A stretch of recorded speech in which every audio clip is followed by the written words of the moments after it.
Agência Sindical apresenta Repórter Sindical, o mundo do trabalho no ar. Muito bem, começa Repórter Sindical, o mundo do trabalho no ar, toda quinta-feira, ao vivo, tratando de assuntos ligados ao mundo do trabalho, a categorias, a lutas, a greves, a mobilizações, enfim, a tudo isso que compõe o sindicalismo e as ações ligadas ao mundo do trabalho. Nós hoje vamos iniciar a série de avaliação da greve geral. O Brasil parou dia 28 de abril. Houve greve em muitas categorias, o setor de transportes rodoviário, trens, metrô, área portuária, com forte adesão, e categorias que até não participam tradicionalmente de greves cruzaram os braços, como foi o caso dos professores, da categoria dos professores da rede particular. Nós vamos falar hoje com um professor que preside a federação da categoria, que é o Celso Napolitano. O Celso Napolitano, além de presidir a FEPESP, que é a federação, é tesoureiro-geral do SIMP, do Sindicato dos Professores do Estado de São Paulo, e preside o DIAP, Departamento Intersindical de Assessoria Parlamentar, importantíssimo órgão de assessoramento e apoio ao sindicalismo brasileiro. Tudo bem, Celso? Tudo bem, Franzinho, muito obrigado pelo convite. Eu quero também dizer que nos acompanha, como sempre no programa, a nossa Ariane Soares. A Ariane faz as perguntas, encaminha as indagações, queixas e críticas dos nossos telespectadores e internautas. Tudo bem, Ariane? Tudo bem, João Franzinho, boa noite a você, boa noite também, Celso, obrigado por sua participação hoje aqui conosco. E boa noite, internauta que nos assiste em mais um programa aqui do Repórter Sindical. Como já dito pelo João Franzinho, apresentador, nós encaminhamos as perguntas, já temos aqui algumas perguntas que chegaram durante o dia, mas você que nos assiste também pode participar. Mande pergunta para o WhatsApp 942709363, repetindo, 011, né, São Paulo, 942709363. Temos também o e-mail, se você preferir, mande no e-mail tv@agenciasindical.com.br ou em nosso Facebook, estamos ao vivo, você faz o seu comentário e envia a sua pergunta. Muito obrigada. Muito bem, Celso Napolitano, eu acabo de chegar de uma reunião do Sindicato dos Metalúrgicos de Guarulhos e região, lá a diretoria e assessoria estava inclusive com meu amigo Rogério Magri, com quem nós trabalhamos lá no sindicato, e a diretoria avaliou a greve em Guarulhos e a avaliação foi positiva. Também a greve em âmbito nacional, a diretoria entende que o movimento foi forte, foi representativo, foi unitário. Te pergunto, Celso Napolitano, dirigente classista, professor e presidente do DIAP, avalia de que forma a greve do dia 28? Foi nacional, foi forte, foi uma greve geral para valer? A greve do dia 28 foi uma greve geral para valer, realmente foi forte, nós temos notícias de todas as cidades, as principais cidades do país. Curitiba parou, Goiânia parou, Rio de Janeiro parou, Brasília parou. Aqui em São Paulo foi um sucesso absoluto. O dia 28 era uma sexta-feira foi uma sexta-feira que pareceu um domingo, muito parecido com aquela histórica greve de julho de 83, sim, né? E foi um movimento positivo, quer dizer, todas as categorias, os trabalhadores em geral, deram o recado para esse governo que está aí, de que essas deformas, na verdade, Franzinho, não são, sim, reformas, são deformas, são demolições que estão fazendo com todos os direitos dos trabalhadores, que essas demolições não são aceitas pelo conjunto dos trabalhadores. Celso Napolitano, para que as pessoas saibam exatamente do que estamos tratando, é o seguinte: o movimento sindical, as centrais sindicais, basicamente, as confederações, federações, sindicatos, o movimento sindical se uniu contra 3 agressões muito fortes aos trabalhadores e ao povo brasileiro: a reforma da Previdência, a reforma trabalhista e a lei das terceirizações, que precariza, desorganiza o mercado de trabalho, estimula a pejotização e, de certa forma, tenta legalizar o capitalismo selvagem, coisa que a Constituição de 88, digamos que não coaduna com isso, não aceita essa ideia de flexibilização, de negociado sobre legislado. Não, na democracia é a lei. É isso que funciona na democracia. E o governo agride as leis, inclusive faz emendas à Constituição sem ter legitimidade, porque não foi um governo eleito pelo voto, quando nós elegemos a Assembleia Nacional Constituinte. Portanto, além da agressividade, existe a ilegitimidade das iniciativas do Michel Temer. Agora, Celso Napolitano, muitas categorias entraram em greve, participaram ou totalmente ou parcialmente, ou alguns não foram trabalhar porque os ônibus não rodaram, o metrô parou, etc, etc. Uma das novidades desta greve foi a forte adesão dos professores das escolas particulares. Conte como é que foi o preparo a fim de que esses profissionais não fossem trabalhar e como é que foi o trabalho de convencimento, porque não basta só convencer o professor, é o aluno e o pai de aluno. Realmente foi uma data histórica para o conjunto dos professores da rede privada de ensino. Franzin e amigos que estão nos assistindo e ouvindo neste momento. É muito difícil ter um movimento de paralisação na escola particular. Em primeiro lugar, porque existe sempre o compromisso ético entre professor e aluno. Sim. Depois existe a questão de que o dono da escola, o mantenedor da escola particular, está muito próximo do professor. Quer dizer, é um trabalho do dia a dia, muito diferente do presidente da Volkswagen, do presidente da Metrô, do presidente do banco, do Itaú, etc., que é sempre representado por um preposto. No caso da escola particular, o mantenedor está no dia a dia da escola, participando de todas as atividades pedagógicas, da sala dos professores, das conversas, das reuniões, etc. E a pressão é muito grande. Fora isso, tem a questão da pressão dos pais. Sim, sim. Você sabe que a gente está vivendo um momento muito confuso aqui em São Paulo em termos das ideologias que estão se apresentando, né? Um momento radicalismo, coxinha. Um momento coxa, né? Coxa. Um radicalismo ideológico exacerbado. Desnecessário. Desnecessário. Eu costumo dizer, e digo sempre nas nossas reuniões, também nós fizemos uma avaliação hoje no Sindicato dos Professores, certo, que a direita perdeu a vergonha. Quer dizer, todo aquele movimento que emergiu da ditadura e que você disse muito bem, que foi consolidado na Assembleia Constituinte de 1988, onde houve uma espécie de concertação brasileira entre a direita tradicional e a esquerda, a direita representada pelo Centrão. Naquele momento, a direita se avergonhou de colocar algumas posições que haviam sido exacerbadas, novamente usando o termo, na ditadura. Correto. Então, houve na Constituinte uma concertação e se chegou a uma Constituição cidadã. Avançada. Muito avançada, que respeita os direitos da sociedade, que respeita os direitos dos trabalhadores e principalmente democrática. Muito pela participação do deputado Ulisses Guimarães, que foi o catalisador de tudo isso, e também a gente não pode deixar de ser com a participação do DIAP. O DIAP teve uma participação importante naquele momento de trânsito entre todos os grupos e o Centrão se notabilizou por uma posição moderada. Bom, passado esse tempo, com os erros e acertos que aconteceram nos governos Lula e Dilma, e cujos erros, inclusive, são inegáveis, mas houve um recrudescimento dessa direita que coloca suas posições, repito, de maneira desavergonhada e colocando para fora um sentimento de ódio e um sentimento contrário a direitos fundamentais das pessoas, que eu, com toda a minha existência, eu nunca vi isso acontecer nesse país. Quer dizer, é um absurdo o que está acontecendo nessa cidade. Então, nas escolas particulares, há grupos de pais que se posicionam dessa maneira. Então, a pressão sobre os professores foi muito grande. O que lá no Sindicato dos Professores e depois na Federação nós fizemos? Primeiro, o Sindicato dos Professores foi uma das primeiras entidades a convocar uma assembleia para discutir isso com a categoria. Correto. No dia 8 de abril, os professores se reuniram no sindicato, havia mais de 300 professores e professoras e técnicos de ensino que deliberaram pela greve.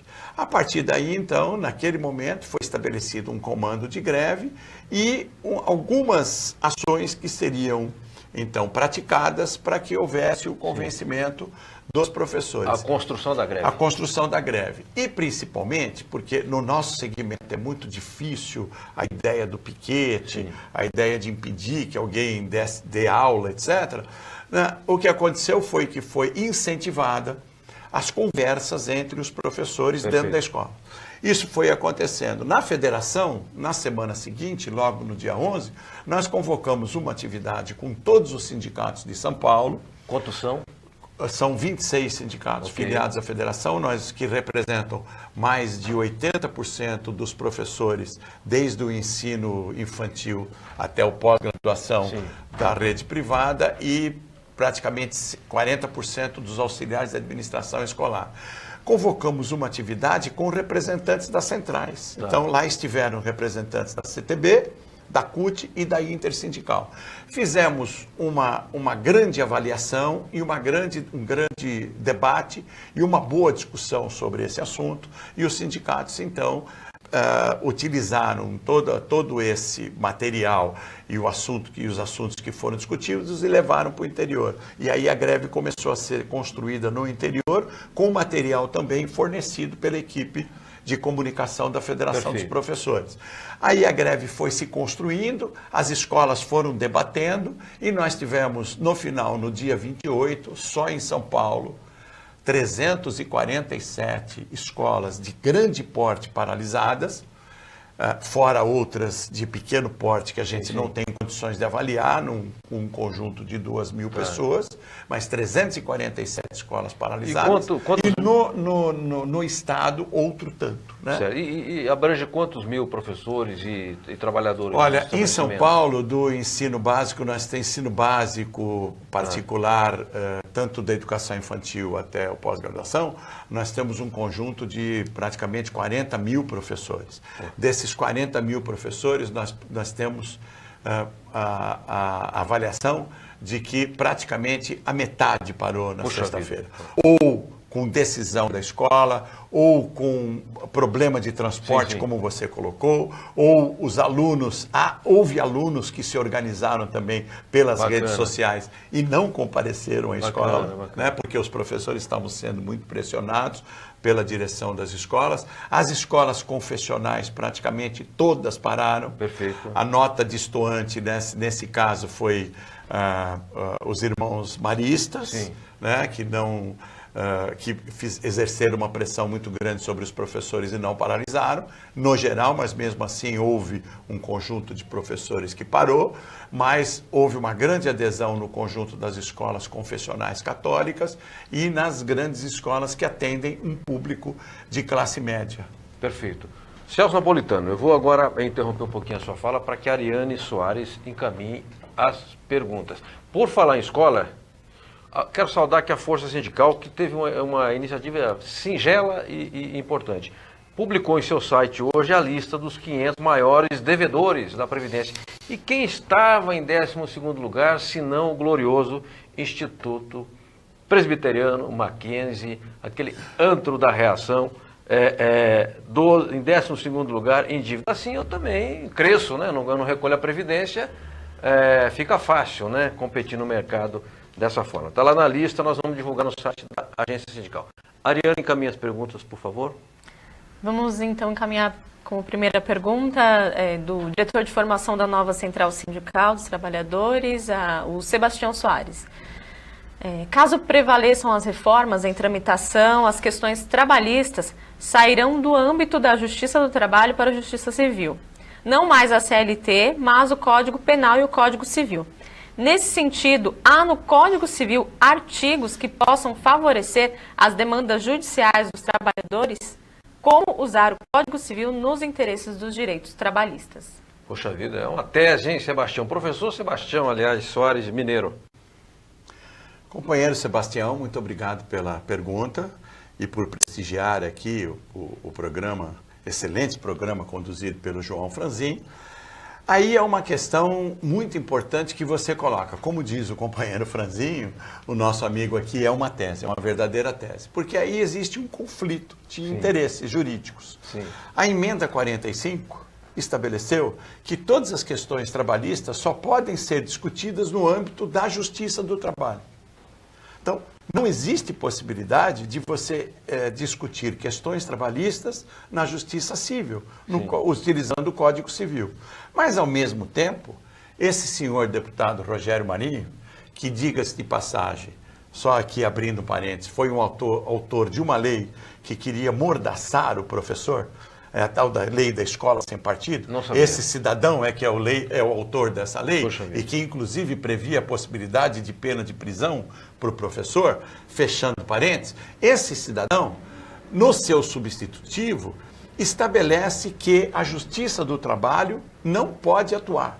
Esse projeto substitutivo que foi votado pela Câmara dos Deputados e que agora está no Senado, ele cerceia e amarra as mãos da Justiça do Trabalho e diz claramente que a Justiça do Trabalho não pode interferir no negociado que se sobreporá ao legislado. Sim. Portanto, Ariane e os companheiros Sebastião, se houver algum artigo do Código Civil que possa ser utilizado a favor dos trabalhadores, ele não poderá ser invocado, exatamente porque a emenda 45 constitucional proíbe que se discuta questões trabalhistas na Justiça Civil.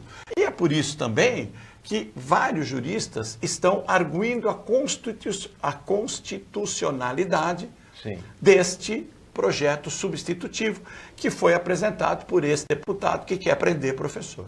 Pois bem, o Código Civil, se não me falha a memória, diz o seguinte: a cláusula draconiana de qualquer contrato, ainda que você assine o contrato, ela é nula, porque ela impõe exatamente condições absurdamente desvantajosas e draconianas para uma das partes. Portanto, o Código Civil não reconhece o desequilíbrio. Há uma evidente intenção de reconhecer as coisas equilibradas, que assim é no mundo civilizado, assim é na democracia. Se não, é o darwinismo social, é a lei do mais forte, e aí para isso não precisa de lei. A lei da selva. É a lei da selva, para isso não precisa de legislação, de arcabouço legal. O Eduardo Implacável, diretor, nos avisa que a Rita Casaro, jornalista do Sindicato dos Engenheiros do Estado de São Paulo, hoje é a nossa correspondente. A Rita vai falar do Isitec. Olha, tem um professor aqui, o nosso Celso Napolitano, e vai falar de uma instituição de ensino criada pelo Sindicato dos Engenheiros do Estado de São Paulo. Vamos lá? Correspondente sindical.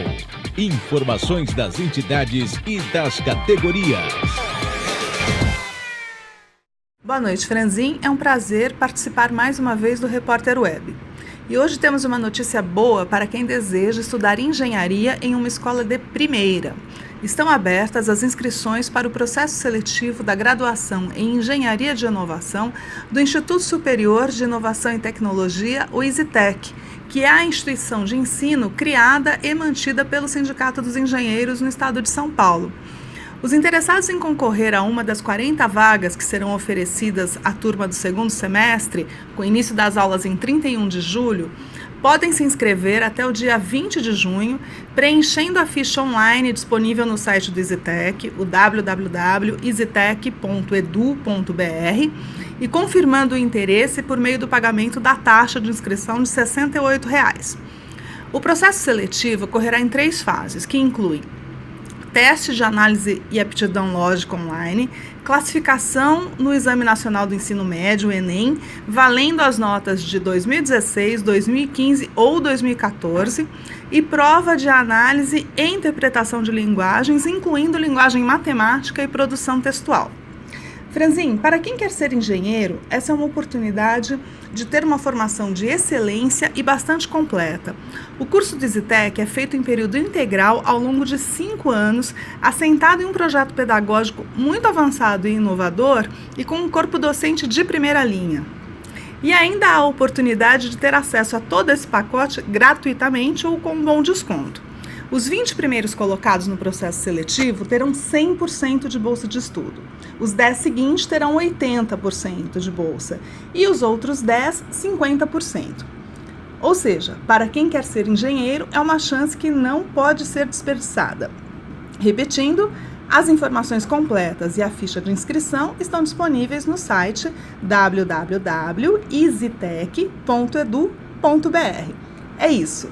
Obrigada mais uma vez pela oportunidade e um abraço. Correspondente sindical.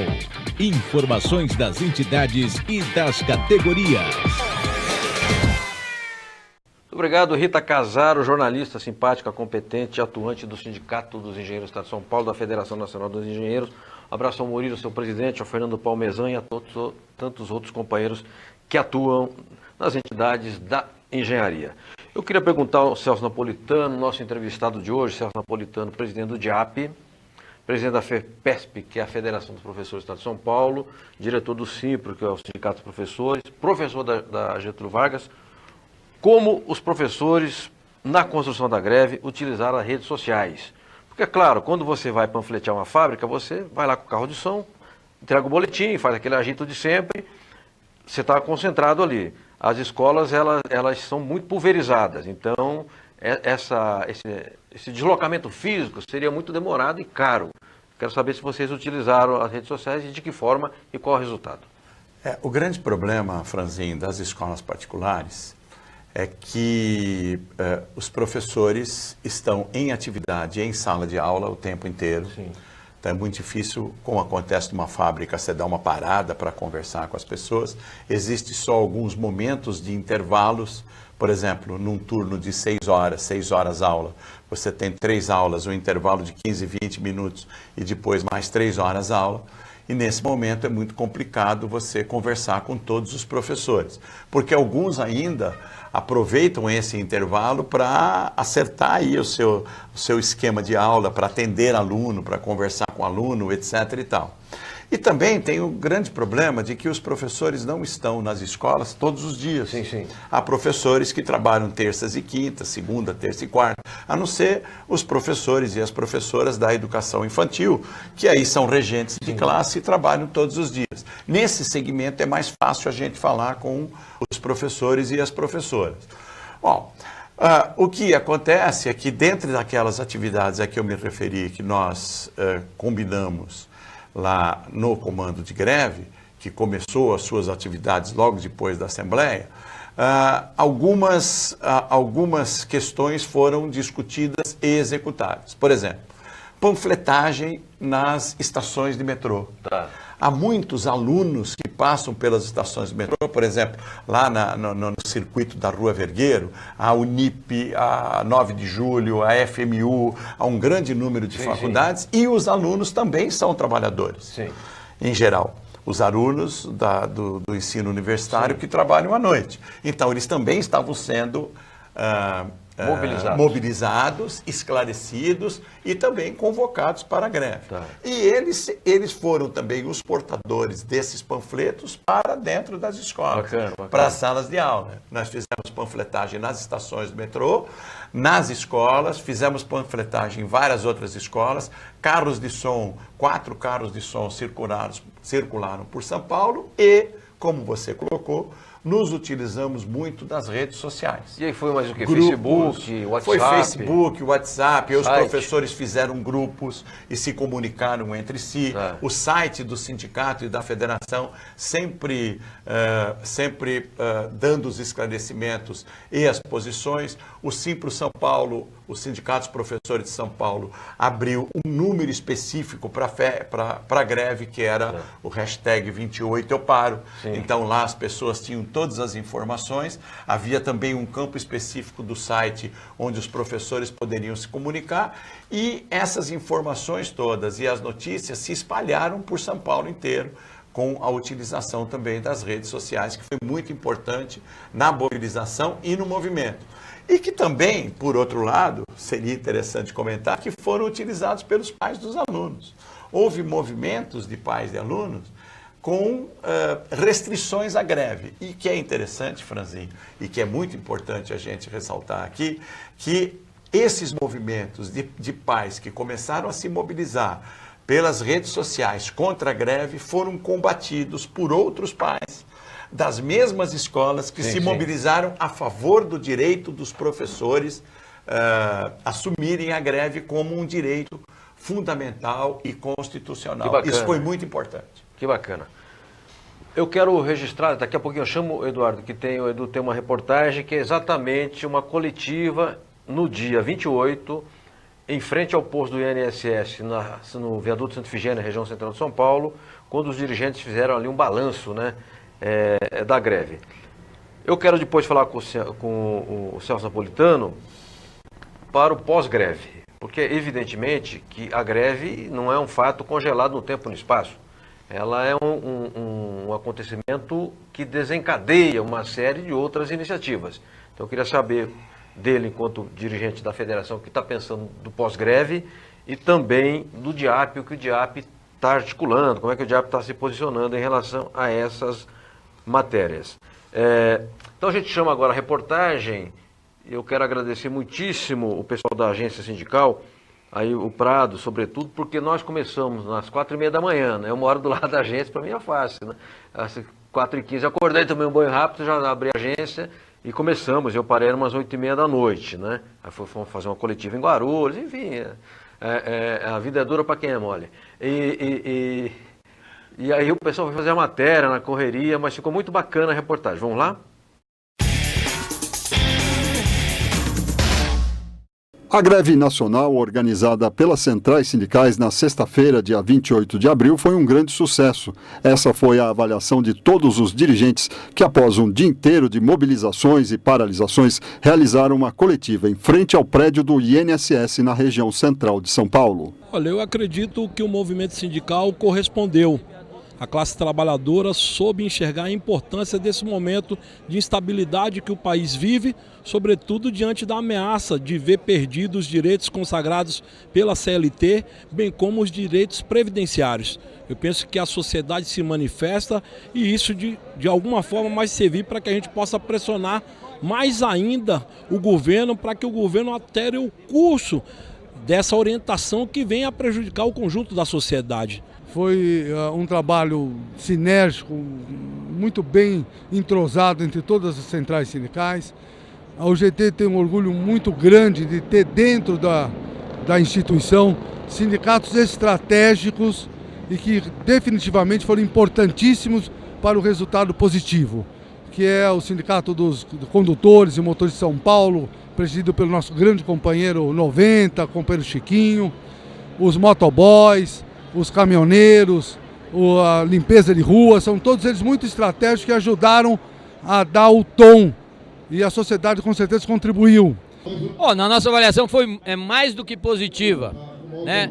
Nós estávamos hoje desde as 2 da madrugada na rua e vimos o começo dessa manifestação atingindo todas as categorias. Isso foi muito importante e também um fato importante, a população apoiando. Mesmo aquelas pessoas que estavam desinformadas ou tinham que trabalhar porque era profissão autônoma, mesmo com todos os problemas, a população apoiando. A população brasileira deu uma resposta clara, muito clara. Parou o Brasil para dizer não a esse desmonte da Previdência, não a esse desmonte das leis trabalhistas que eles estão fazendo, não a terceirização. O dia de hoje foi um dia muito importante, acho que foi um marco histórico. Foi a maior greve que a classe trabalhadora já fez nesse país, contra a reforma da Previdência, contra esse governo, contra a reforma trabalhista. Agora é necessário seguir a pressão sobre os parlamentares, é necessário cercá-los nos aeroportos, cercar nas suas casas e, se necessário for, nós vamos ocupar Brasília. A orientação vai ser continuar as mobilizações e vamos armar uma estratégia para conversar com cada senador, que com certeza nós vamos conseguir mudar um pouco o projeto que foi aprovado na Câmara. Isto que nós trabalhamos para fazer, ou seja, as centrais sindicais, conjuntamente a unidade das centrais, mostra a importância da negociação. Eu acho que está claro hoje que os trabalhadores querem negociar. O que não pode é ser atropelado. O governo, o Congresso Nacional, me parece que não tem ouvido essas vozes da rua. Essa foi uma resposta àqueles que querem acabar com o direito dos trabalhadores. É uma resposta ao Temer e ao Congresso Nacional de que a população brasileira não concorda com as reformas propostas. A população brasileira não aceita o fim da CLT, não aceita a terceirização, não aceita o fim da aposentadoria. O trabalhador brasileiro não concorda com o que está sendo proposto, a sociedade brasileira, não é com o trabalhador.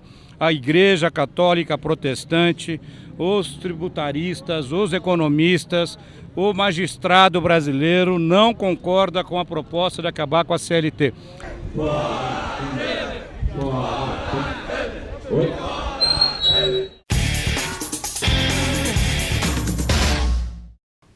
Celso Napolitano, professor, presidente da FEPESP, diretor do Simpro, presidente do DIAP, hoje fala aqui no Repórter Sindical. Eu vi que o pessoal, a edição, né, muito bem feita por sinal, concluiu a matéria com Fora Temer. Eu, só comentar, que não tem nada a ver com o programa, mas meu fígado não aguenta.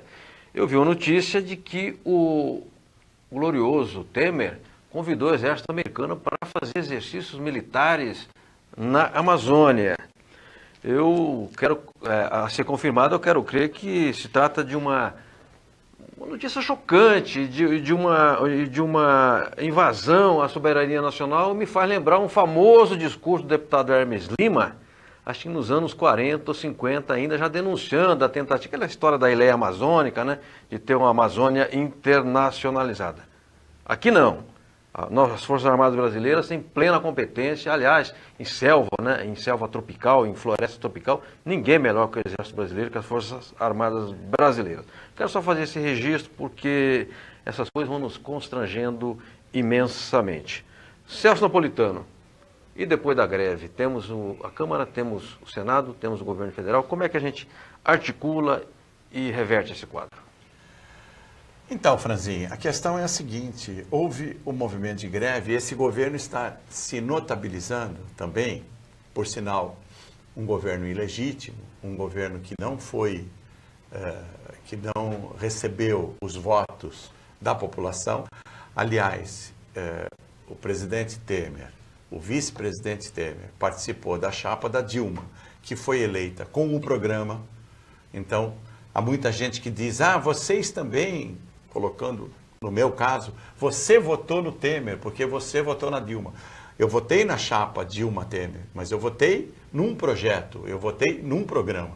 E não votei no Temer, votei na Dilma. O Temer assume com uma subversão total desse projeto que foi aprovado nas urnas. Muito bem, ele está se notabilizando, como eu dizia, por desafiar os movimentos populares. Depois dessa greve maravilhosa que aconteceu no dia 28, houve uma coordenação total no Congresso Nacional para aprovar a reforma trabalhista na Câmara dos Deputados de maneira assodada.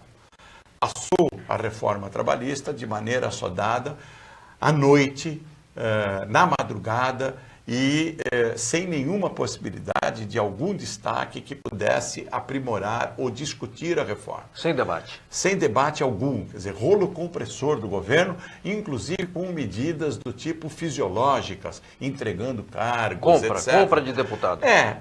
Do mais baixo nível possível. Bom, a Câmara dos Deputados, o DIAP já tinha feito essa avaliação. E uma vez até que eu já estive aqui, a gente discutiu a avaliação, qual era a composição do Congresso Nacional. O DIAP fez a avaliação no momento da eleição, em 2014, que era o Congresso Nacional mais reacionário de todos os tempos, inclusive dos tempos anteriores à ditadura. E esse Congresso está reagindo dessa maneira mesmo, de maneira desavergonhada, endireitando, colocando toda a questão para a direita, mas a pior direita possível, a direita que retira todos os direitos dos trabalhadores. A Câmara se comportou dessa maneira, muito bem. Agora a bola está com o Senado.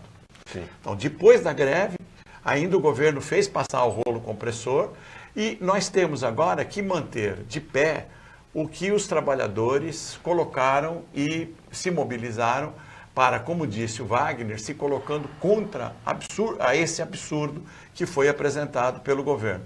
Agora nós temos que fazer o quê? Nós temos que manter este movimento, qualificar os trabalhadores, discutir com os trabalhadores os aspectos perversos da reforma trabalhista, porque ela não está sendo muito bem entendida pelo conjunto dos trabalhadores, na minha opinião, porque está sendo vendida para a população que existe uma modernização da legislação. Na verdade, não é modernização. É o contrário. Na verdade, é o contrário. É uma volta aos tempos de escravidão, sim. absolutamente. Como você estava dizendo em relação ao negociado sobre o legislado. Se no Código Civil existe um dispositivo que impede uma relação draconiana entre duas partes, como é que pode uma negociação dentro de uma empresa prevalecer sobre a legislação? Como diz aquele célebre filósofo, numa relação desigual, a lei liberta e a liberdade oprime. Então, os trabalhadores não terão a mínima condição de fazer uma negociação que seja, no mínimo, não muito prejudicial aos seus interesses. Então nós temos que colocar para os trabalhadores e qualificá-los em termos de quais são as perversidades que estão sendo praticadas por este governo e manter a mobilização de pé. Porque agora, no Senado, é uma outra partida, é um outro jogo. Nós temos que fazer o quê? Nós temos que alterar algumas condições desse projeto para que ele possa voltar à Câmara e fazer de novo o embate na Câmara dos Deputados. O momento agora é partir para cima dos senadores, para que os senadores revertam esta derrota que foi impingida aos trabalhadores pelos deputados, o pior congresso da história brasileira. Perfeito, perfeito. Obrigado, professor Celso Napolitano. A pergunta eu passo para a nossa Ariane Soares. Vamos lá, Ariane. Pergunta agora é do Josinaldo José de Barros, o Cabeça. Ele é vice-presidente do Sindicato dos Metalúrgicos de Guarulhos e região. Mandou para a gente agora à tarde. Muito obrigado, Cabeça. A Federação dos Professores estará em Brasília se tiver ocupação para pressionar o governo? Olá, Cabeça. Obrigado. Prazer em tê-lo aqui como nosso ouvinte e agradeço a sua pergunta. A Federação dos Professores e os sindicatos dos professores, atendendo às deliberações das centrais sindicais, ao que me parece, houve uma reunião das centrais hoje à tarde. O Franzin estava trazendo aqui as notícias desta reunião. Eu não pude acompanhar, porque pela manhã estava em aula, à tarde estava em reunião também de avaliação do sindicato. Mas, como sempre, contando com o serviço maravilhoso da agência sindical, que é a agência que catalisa todas as notícias e informa o movimento sindical de maneira mais correta e mais condizente com a realidade, nós atenderemos também a convocação das centrais sindicais e procuraremos mobilizar os professores para também ocuparmos Brasília e pressionarmos os senadores. Mas não podemos nos esquecer que nós temos que pressionar os senadores nas suas bases. Correto. Aqui em São Paulo nós temos Marta Suplicy, que inclusive preside a Comissão de Assuntos Sociais. Por esta comissão irá passar também... É uma das três. De Assuntos Econômicos, Assuntos Sociais e CCJ. E CCJ. CCJ presidida pelo Lobão, Assuntos Sociais pela senadora Marta e Assuntos Econômicos pelo Tasso Gereissati. Exato. Muito bem. A senadora Marta Suplicy, que agora está no PMDB, mas foi eleita pelo PT, tinha uma bandeira em defesa dos trabalhadores. Então vamos pressionar a senadora Marta Suplicy, pressionar o senador José Serra e pressionar o senador Ayrton Sandoval, que é o suplente do Aloysio Nunes. Nós acreditamos até que seja feita a mesma manobra no Senado, né? Que o Aloysio Nunes seja exonerado para votar e depois voltar. Bom, então pressionemos também o Aloysio Nunes na sua base, que é São José do Rio Preto. José Serra em São Paulo, Marta Suplicy em São Paulo, e vamos ocupar Brasília e pressionar também o conjunto dos senadores. Perfeito. Tem um intervalo, mas antes do intervalo, Cabeça, professor Celso e todos que nos acompanham e assistem. O que se decidiu hoje, entre outras coisas, na reunião das centrais sindicais?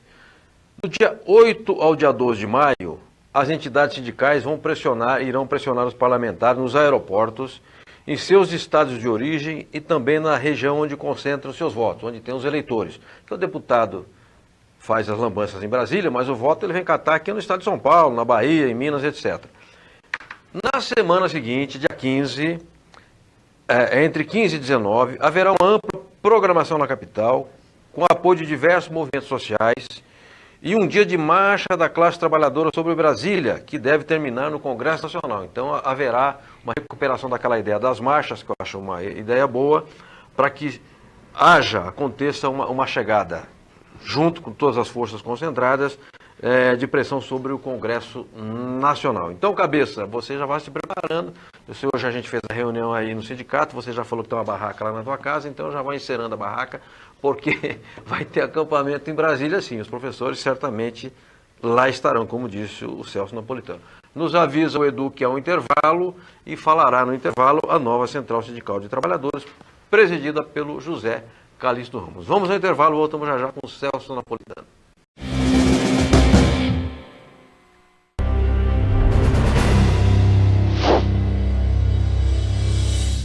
Como é que a nova central está vendo essa movimentação pelo Brasil? Nós estamos vendo de forma muito otimista, né? Eu tenho viajado pelo país, né?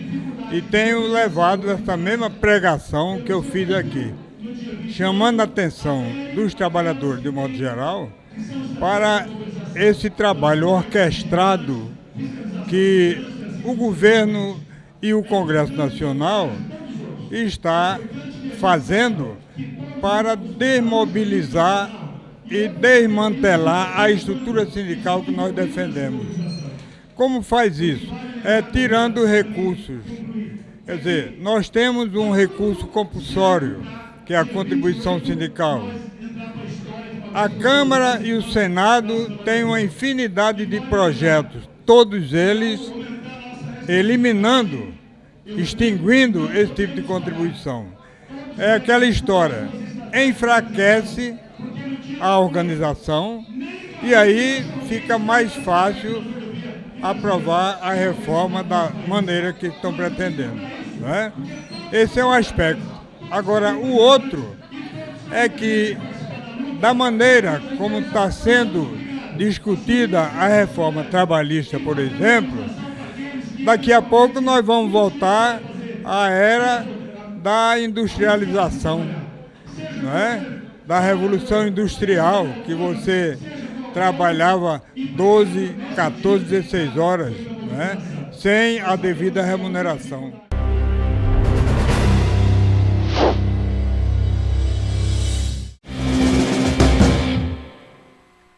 Muito bem, voltamos com o repórter sindical Mundo do Trabalho no Ar, lembrando que o nosso programa hoje é ao vivo, depois passará em Guarulhos, sábado, na TV Guarulhos, das 20h30 às 21h30, canal 3 da NET, ou também pelo site, tem aqui, olha, o site tvguarulhos3.com.br. Nós passamos sábado das 20h30 às 21h30. Também passamos em Brasília, na TV Comunitária de Brasília, NET, canal 12, terça-feira, das 18 às 19 horas. Então, professor, a sua participação será também vista lá pelos brasilienses, pelo povo ali do entorno do Distrito Federal. Eu quero continuar com o Celso Napolitano, presidente do DIAP e da FEPESP, e diretor do SINPRO, Sindicato de Professores da Rede Particular, da Rede Privada, aqui a respeito da greve geral. Mas, como o Calixto falou em imposto sindical, em custeio sindical, eu queria saber o seguinte: o governo, na reforma trabalhista, seu projeto acaba com o imposto sindical. Eu queria saber qual a sua posição sobre o imposto sindical. Franzinho, eu queria antes pedir licença, você colocou a questão de como manter ainda a população mobilizada, os trabalhadores mobilizados com relação à greve. Sim. Só queria registrar aqui que hoje, na reunião da diretoria do Sindicato dos Professores de São Paulo, nós deliberamos sobre a questão de qualificação dos professores e mostrar para os professores e trabalhadores em geral quais são os aspectos da reforma trabalhista que prejudicarão a nossa categoria. Então, nós faremos uma reunião no dia 11 agora, quinta-feira, próxima quinta-feira, no dia 11 de maio, uma reunião de diretoria com a participação do consultor jurídico da Confederação dos Trabalhadores em Estabelecimento de Ensino, que é o Dr. José Geraldo Santana, transmitida ao vivo pelo Facebook. E no dia 18 de maio nós estamos convocando todos os professores para participarem também de um debate e de uma sessão de qualificação no Sindicato dos Professores, com 2 pessoas cujos nomes nós ainda estamos confirmando, para qualificar e para esclarecer todos os professores em geral, dia 18 de maio, 19 horas, na sede do sindicato. Com relação ao imposto sindical, a proposta foi apresentada pelo relator, pelo Rogério Marinho, está no substitutivo. Ela não veio do governo. Não é original. Não é original do governo. A maldade ficou por é uma perversidade a mais que foi colocada pelo deputado Rogério Marinho, e eu tive a oportunidade de conversar com ele pessoalmente e colocando essa questão, e colocando a ele que isso, na conjuntura, como nós estávamos colocando aqui, da Constituinte, da Constituição cidadã que preside esse país, ela não tem o mínimo cabimento. Porque para manter a democracia existe algum tipo de custeio das instituições que deve ser observado. As instituições têm que ter uma saúde financeira para poderem sobreviver, para poderem subsistir. Eu dou como exemplo aqui a questão das eleições. Está se discutindo financiamento público de campanha. Correto. O que é justo, para que os partidos, então, não precisem utilizar a Caixa 2, pedir dinheiro para empresas, etc., para que eles possam exatamente concorrer de maneira democrática e em igualdade de condições. Muito bem, a proposta do senador Rogério Marinho é uma proposta que tira o fôlego financeiro completamente das instituições sindicais, aliada a uma decisão do Supremo Tribunal Federal, por enquanto, em medida liminar, medida liminar não, em uma medida ainda que está sendo debatida pelo ministro Gilmar Mendes, de cortar toda a possibilidade de uma outra contribuição chamada de taxa assistencial. Sim. Muito bem, se corta a taxa assistencial e não permite que se cobre o imposto sindical, as entidades sindicais não poderão sobreviver e não poderão estar em igualdade de condições dentro das empresas ou com os sindicatos patronais para poderem discutir e fechar e negociar acordos coletivos que não sejam prejudiciais aos trabalhadores. No cenário de unicidade sindical, que foi preconizado e que está preconizado pela Constituição Federal, não tem a mínima razão de ser o corte da contribuição sindical compulsória dos trabalhadores. Eu falo isso com a maior isenção de ânimo, porque eu dirijo administrativamente na tesouraria o Sindicato dos Professores de São Paulo, que tem 25 mil sócios. Sim. O Sindicato dos Professores de São Paulo não precisa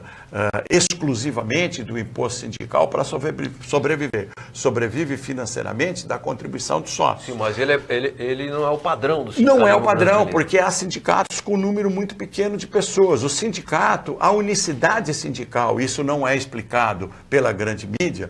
A instituição da unicidade sindical significa que todos os trabalhadores têm direito às conquistas negociadas pelo sindicato na Convenção Coletiva de Trabalho, sejam eles sócios ou não dos sindicatos. E também, do outro lado, as empresas são obrigadas a cumprir a Convenção Coletiva de Trabalho ou o Acordo Coletivo de Trabalho. Bom, a proposta do senador, do deputado Rogério Marinho, ela quebra este equilíbrio que existe na relação patrão e empregado, deixando muito mais o empregado à mercê das empresas, sem a possibilidade do sindicato intervir de maneira igualitária nas negociações dentro das empresas ou com os sindicatos patronais. É uma proposta que, num determinado momento, pode receber o apoio popular, porque é uma contribuição a menos, mas é uma contribuição de um dia de trabalho por ano que garante a sobrevivência da conquista dos trabalhadores. Só para você ter uma ideia, Franzinho, com relação a uma outra contribuição que é do Sistema S. Sim. Porque houve aí uma página inteira patrocinada pela Fiesp, que foi a patrocinadora do golpe, dizendo que abre mão da contribuição sindical. Mas a principal receita da Fiesp é a gestão dos recursos do SESI-Senai. Então, só para você ter uma comparação, dizem que é um escândalo o dinheiro que é recebido pelas entidades sindicais do Brasil, que o ano passado foi da ordem de 2 bilhões de reais. Perfeito. Então, você sabe quanto foi a contribuição para o Sistema S, SES e SENAI? Não. 16 bilhões de reais. 8 vezes mais. 8 vezes mais. Perfeito. Celso Napolitano, nosso entrevistado de hoje no Repórter Sindical, que avalia a greve. Queria fazer 2 ou 3 comentários rápidos sobre o imposto sindical. Eu defendo o imposto sindical por princípio. Outra coisa, é um dia de trabalho no ano, é 1/360 avos, portanto é insignificante. Considerando a média salarial real do brasileiro de R$ 1.200, R$ 1.400, o trabalhador contribui com cerca de 10 ou 12 centavos por dia para o seu sindicato. De 10 a 12 centavos por dia para o seu sindicato, o que é absolutamente irrisório e irrelevante. Já o Sistema S, que eu também defendo, eu sou a favor do Sistema S, desconta 2,5% da folha de pagamento. Eu te pergunto, você já viu alguma vez prestação de contas do Sistema S? Será que o seu SCAF não utiliza, como o Zizinho Papa utilizou lá no passado, dia do Sistema S nas suas campanhas? Essa é a pergunta que fica no ar. Mas vamos voltar aqui com o nosso repórter sindical, falando da greve geral do dia 28 e passando as perguntas dos nossos telespectadores, internautas e amigos que acompanham o nosso programa. Podemos ir lá, Ariane Soares? Podemos. Val Gomes encaminhou 2 perguntas, mas faremos uma aqui. O Val Gomes, ele é jornalista, assessor de comunicação da CNTM, que é a Confederação Nacional dos Trabalhadores Metalúrgicos. Obrigado, músico, Val. Também sabe que ele é músico, desenhista, cheio de talentos. É isso mesmo. Obrigada, Val, por sua participação. Ele diz assim, quais os reais prejuízos para a sociedade brasileira que poderão ser causados pelo congelamento de investimentos em saúde e educação? Eita. Muito bem. O Val, também agradeço aqui a sua audiência, a sua participação. Esta é a grande questão. É a PEC 55. É a famosa PEC, que é a mãe de todas as maldades e perversidades que estão sendo executadas por este governo, sob a alegação de controle de gastos. Comparam o Brasil à nossa família, né? Você não pode gastar mais do que você ganha. Esquecem que um país não gasta, um país investe. E existe uma juventude, uma juventude pujante que está ingressando no mercado de trabalho e é preciso que haja vagas no mercado de trabalho. Sim. E só haverá vagas se houver investimento do Estado para isso, né? A gente nunca pode se esquecer de que no governo Lula, o tal tsunami que se abateu sobre o mundo inteiro pela irresponsabilidade das instituições financeiras, no Brasil foi mesmo uma marolinha. Todo mundo criticava o Lula, mas foi uma marolinha naquele momento. Por quê? Porque o governo continuou com os seus investimentos.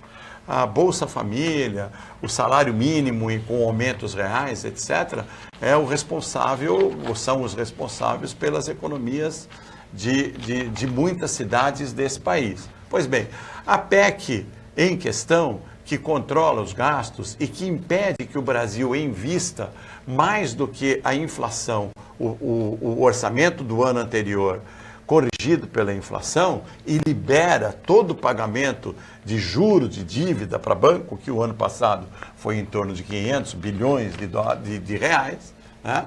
Esta PEC, ela é também uma grande perversidade do governo, porque impede um investimento maior em saúde e em educação, e inclusive é a grande responsável pelo projeto de emenda constitucional que é chamado de reforma previdenciária. É a pior coisa que pode ter acontecido para esse país e que vai impedir investimentos e certamente vai impedir o crescimento do país. Faz parte do projeto de desconstrução nacional tocada, eu não diria pelos governantes, eu diria pelos agentes contratados, para usar uma expressão que utiliza muito meu amigo Lúcio Maluf. Ele diz, Francisco, isso não é governo não, isso é agente contratado. Então, aí, é verdade, é agente contratado para desconstruir. A ordem jurídica, a ordem social, a ordem econômica, e aí chama o exército americano para dar uma conhecidinha na nossa Amazônia. Nós temos o arquivo sindical, o terceiro encontro de comunicação da Força Sindical, novembro de 2014. Caramba, como o tempo passa. Lá estive, vamos ver a reportagem do que trata. Vamos lá, Eduardo? Arquivo Sindical. A história vivida do sindicalismo brasileiro.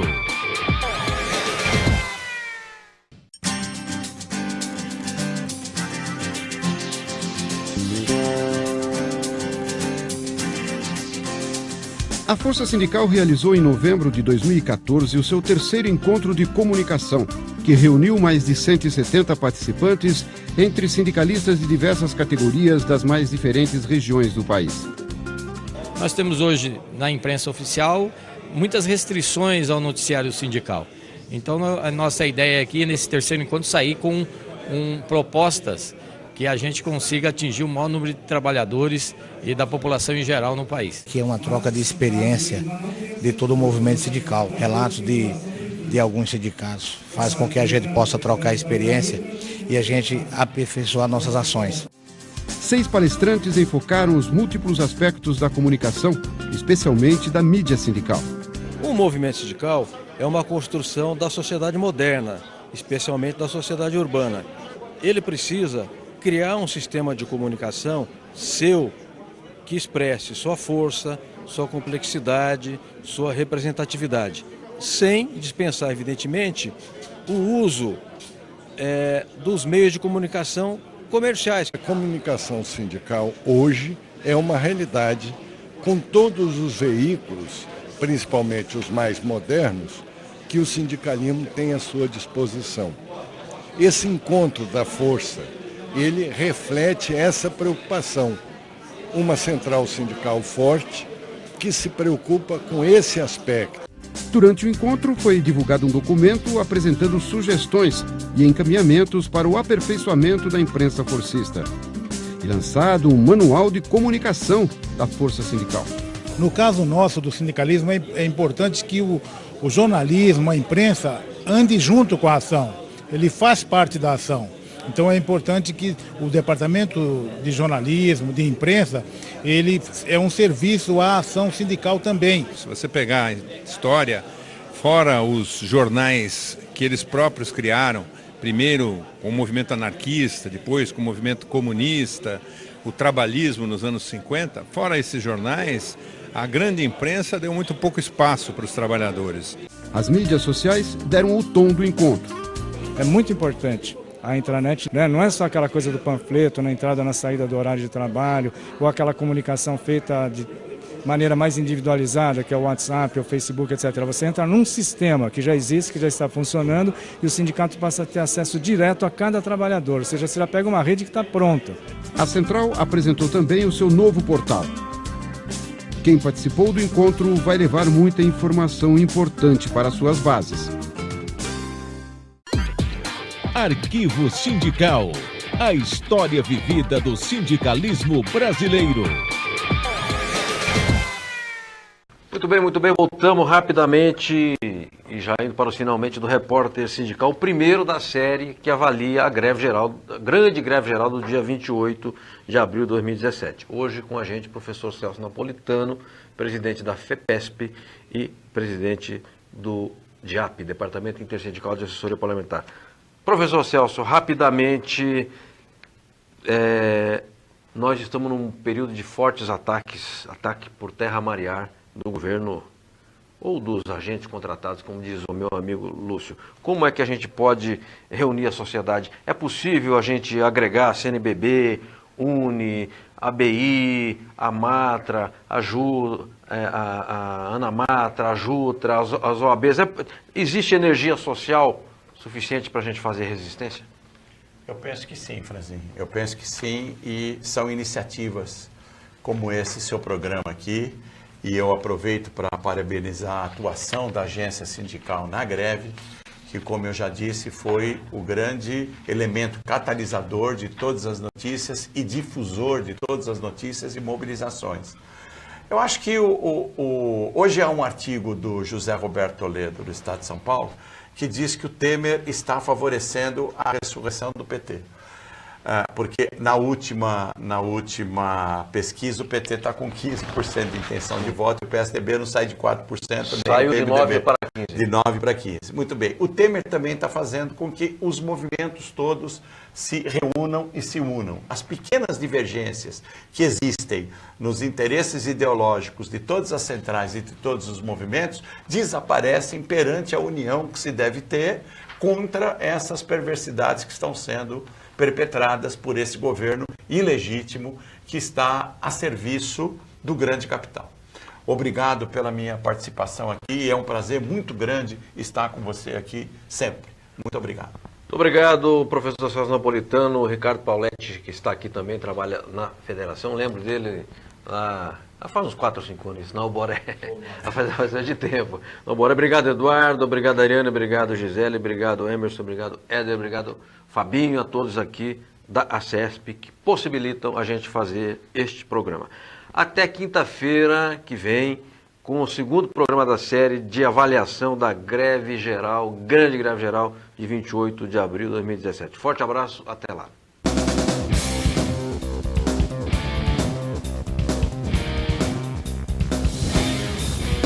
A Agência Sindical apresentou Repórter Sindical, o mundo do trabalho no ar.